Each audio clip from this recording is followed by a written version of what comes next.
What's going on? We back. YouTube live. We keeping it moving today. Pretty much. We're gonna talk about some Jermall Charlo. That's the Charlo twin that moved to 160. That actually still trains with Ronnie Shields now. He was on a conference call today. I got word. I don't know if it was today or yesterday. And he's very confident. He's feeling very good about his chances at 160.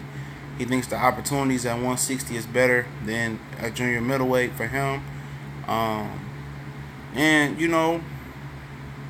I think it's his prerogative. It's his world. I think he's definitely has the potential to dominate the sport and be amongst one of the best with Terrence Crawford potentially and Earl Spence. I mean, he's seen as the better Charlo brother. I have a different perspective on that, but I can see where a lot of people get that from. Because his brother had some hiccups, but it happens. And those hiccups, and that adversity that people talk about that his brother had, every fighter goes through them. Just because a guy had a bad night doesn't mean that that's the best performance that a guy has. And if you ever boxed or played any type of sports, what's good, my boy Aaron DeLauder? If you ever boxed and never did some type of sports, every game wasn't your big game. It's days that, I had a Christmas tournament. I was hooping when I was younger. And my brother kept me up the whole night. And, my family came out to me. I had a bad game. Tired as fuck. And it happens. Everything is not going to line up the way it needs to line up for you every night. And it happens. But Jermall Charlo is a beast. And you can't jump to conclusions to see how he's going to look at middleweight.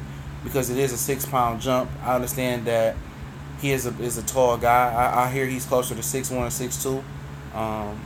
But we'll see, man. I can't assume. A lot of people think that power is gonna translate, speed's gonna move up, and it depends on your body type and how people put weight on. We looked at Omar Figueroa the other night. He looked soft, a couple Saturdays ago, but he was powerful and strong coming down. So body physique doesn't mean anything. He's very quick, fast, strong, and all that. I got a Timberland. I ain't never been a big. I like Swiss Beast, but I don't know. Maybe Swiss Beats. He won one, but I'm a Timberland type of guy. But Charlo is definitely looking good in camp from what I see. The little pictures, strong, very confident individual. Broad shoulders. He's cut up. He looks big and strong. And Sebastian Healing, I watched some tape of him today. Strong guy. Good. I think he's a southpaw. Good straight left hand, and can knock your lights out. So it's not an easy fight for him. Need for Healing.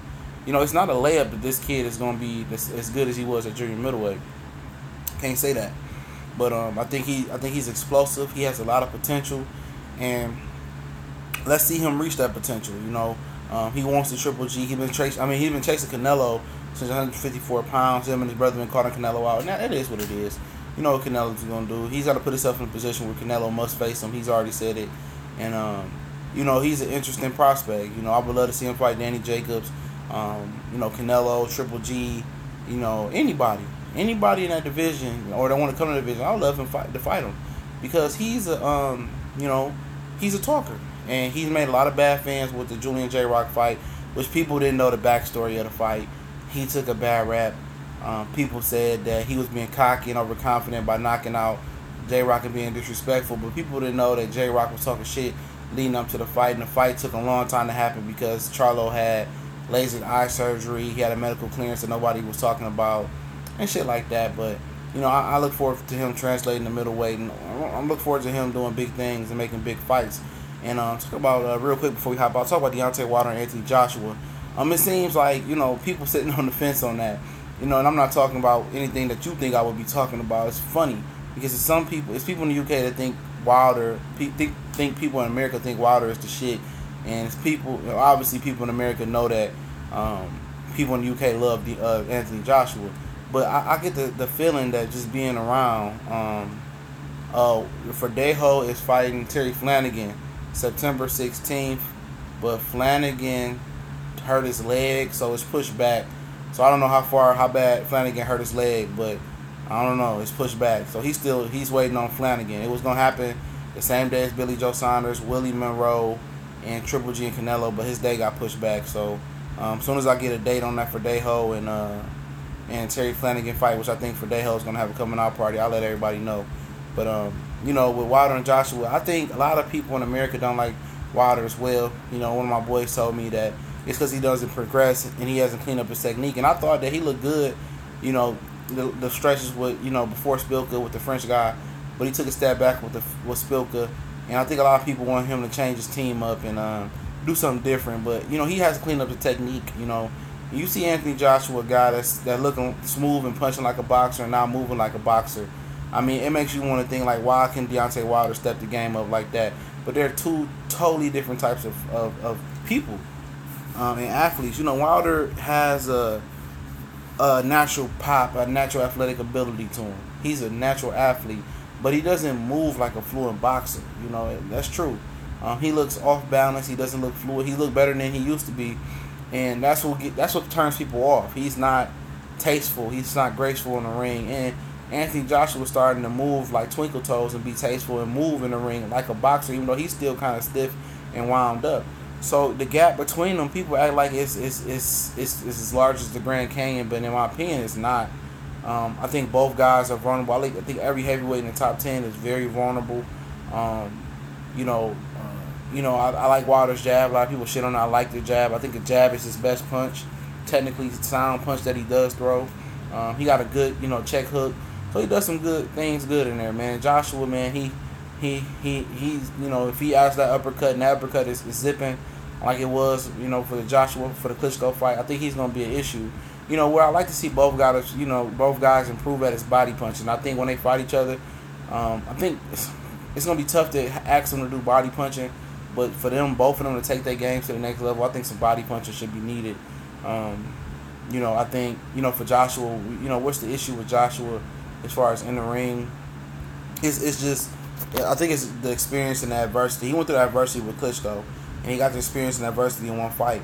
I think it's just starting to put together some solid wins. I think Dylan White was a good win. Klitschko, I don't hold that win as high as most people, but it's a good win. It was a learning experience for him, and I think he's going to get better from that. And I think, from now on, I think Klitschko is just going to be,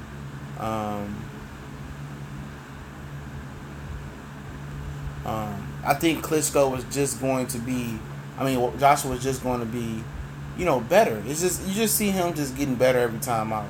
And people think I hate Joshua, and I see the business moves that they're making, and I understand they want to protect their asset, but at the end of the day, you can't protect the asset in a division that's been dying for so long.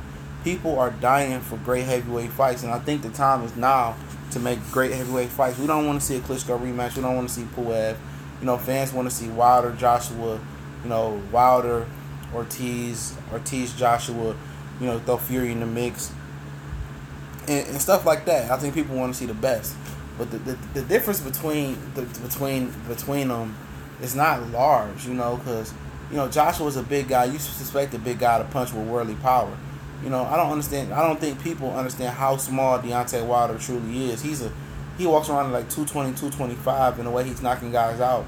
If he was ever to get up to consistently, he's been up to 230s before. If he can consistently beat 235 and put some muscle on that base or some weight in that base, I think he could be dangerous.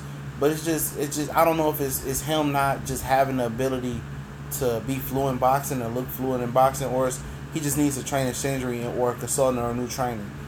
Because he's not moving in boxing like he should. And I understand the Gerald Washington fight. I've been telling people, I say he was off for a long time with a hand and shoulder injury. It is what it is. I like Joshua as well. People think I don't like Anthony Joshua, but I really do. But I just can't stand the business side of it. If you remember the David Haye fight, I'm in on this versus Vladimir Klitschko. We thought it was going to be the greatest fight of all time, but it wasn't. And we've been waiting on that heavyweight fight. And you can say AJ's endurance is bad, but at the end of the day, if he gasses in front of any other heavyweight that's in the top 10, I think he gets knocked out. But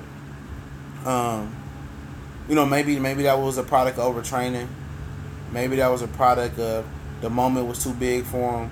It could have been a lot of anxiety. He wasn't expecting to be there on the floor like that. But if he gets tired versus anybody like that, we seen Wilder go 10, 12 rounds finally over his last few fights going distance. It doesn't seem any drop off. You don't see anybody saying Wilder doesn't have endurance. You see people saying Wilder doesn't chin because he got stopped in sparring He got stopped in the amateurs on his feet. He didn't get knocked out cold. He got stopped on his feet, and he just started boxing. And that is what it is. And as far as you talking flaws, my boy Aaron DeLauder, he's talking flaws. I think both of them have plenty flaws. As far as for Joshua to end on this, flaws is of course, like he said, endurance. But I think that's something he fix. He shouldn't have came in at 250 pounds versus Klitschko. I think that was a no. I think he needs to get down closer to 240. 240 is a good weight for Joshua to be able to not be so muscular. I think as you get older, your bone density gets different, and he's going to casually start dropping that weight down to accommodate for the bones and the limbs, to make sure they don't overhurt, or he doesn't work them as well. You have to accommodate for that. That's why you see older NBA players, older football players start to trim down at certain different positions, so their body can still operate and doesn't have to have that extra weight.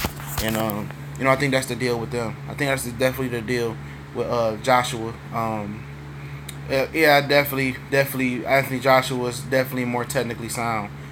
Seems like he's getting it a lot faster than Wilder. Most definitely, Wilder just seems to. It's not even a technique thing. It's a technique thing with Wilder. It just seems like he's not balanced. It seems like he's not fluent. He doesn't move like a boxer. He seems like he has all the products of being he has all the athletic ability to be a slick fighter and to be a good mover and to be able to move his head, but it just doesn't seem to be right with his whole body. He reaches, he gets overzealous in the ring. He overcommits. He gets wild when things doesn't go his way. He doesn't be disciplined. And with Joshua, we really haven't had to see him get out of position because